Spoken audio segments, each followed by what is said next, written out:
Добрый день, уважаемые эксперты! Меня зовут Сидоров Игорь, ученик 11 класса Чаранской средней общеобразовательной школы УС Алданского облуса. Представляю вам доклад на тему «Самодельный терможилет как средство утепления в холодных климатических условиях сельской местности». Актуальностью моей работы является то, что у нашей республики холодный и суровый климат. От холода возникает множество болезней и переохлаждений.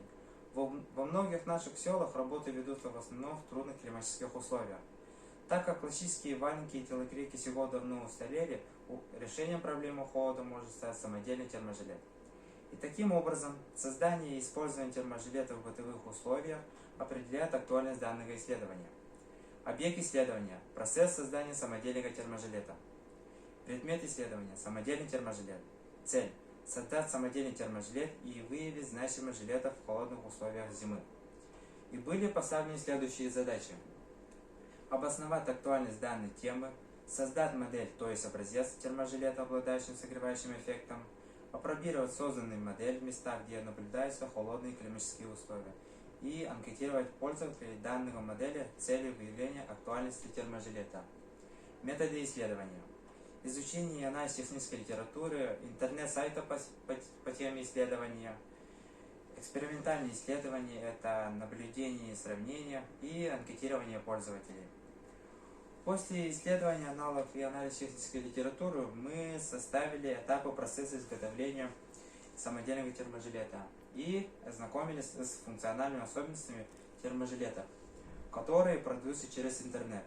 Эти жилеты сделаны из разных материалов.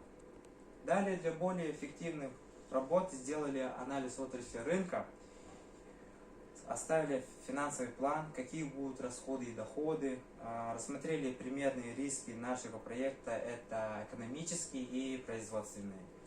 Меры выбрать по снижению различных факторов. Разработали и сделали образец терможилета, изучили обогревательные приборы и более подходящие для нашего жилета. С учетом потребностей наших жителей мы выбрали более подходящие для наших жилетов. Жилет выполнен из ветрозащитного ткани и синтепона. С целью безопасности к нагревательным элементам мы применили фольгированный материал. Питание жилета осуществляется через USB. Его можно зарядить обычной батареей 5 вольт. Нагревающая пластина находится в спине и в грудном отделе. Тестирование жилета проходили в село УС Алданского улуса, где температура составляла минус 40-48 градусов. Для апробации нашего жилета мы взяли простой жилет из овчины и наш самодельный терможилет. Тестирование проходили коневоды и рабочие, которые долгое время находились на улице. Коневод одев жилет из овчины, а работник находился в морозе 30 минут. При умеренной работе ходил, кормил лошадей и почувствовал неудобство и холод. Затем, одев терможилет, но не сразу включили. Ждали, когда немного замерзнет, потом включили, и жилет начал греть, и работник спокойно пробыл на морозе 1 час. В строительном объекте работникам предложили надеть одному жилету из овчины, а другому на самодельный терможилет. Так как оба постоянно двигались за 1 час, работы не испытывали холода. Работник с жилетом из овчины немного устал из-за того, что жилет из овчины немного был плотным и тяжелым. Работник с жилетом нашего терможилета не доставляли ему неудобства. Он сказал, что не привык к такому жилету, который прямо в жилете находится подзарядник, и это мешало ему неудобства.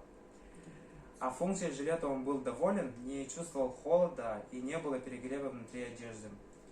Жилет тонкий, и носить его под одеждой легко. В результате наших экспериментов мы сделали сравнительный анализ жилетов. Здесь показаны время испытания из овчины и нашего самодельного терможилета. И провели анкетирование пользователей. Проверив на себе терможилет, 65% опрошенных жителей вполне устраивал. Температура тепла сохранялась достаточно долго, и носить такой жилет под одеждой было удобно. На практике наш жилет показал следующие результаты. На полном мощности одного заряда жилет хватит на 2 дня.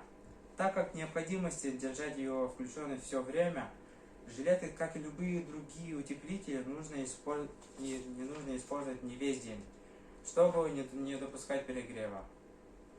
Жилет нужно надевать только в холодных климатических условиях.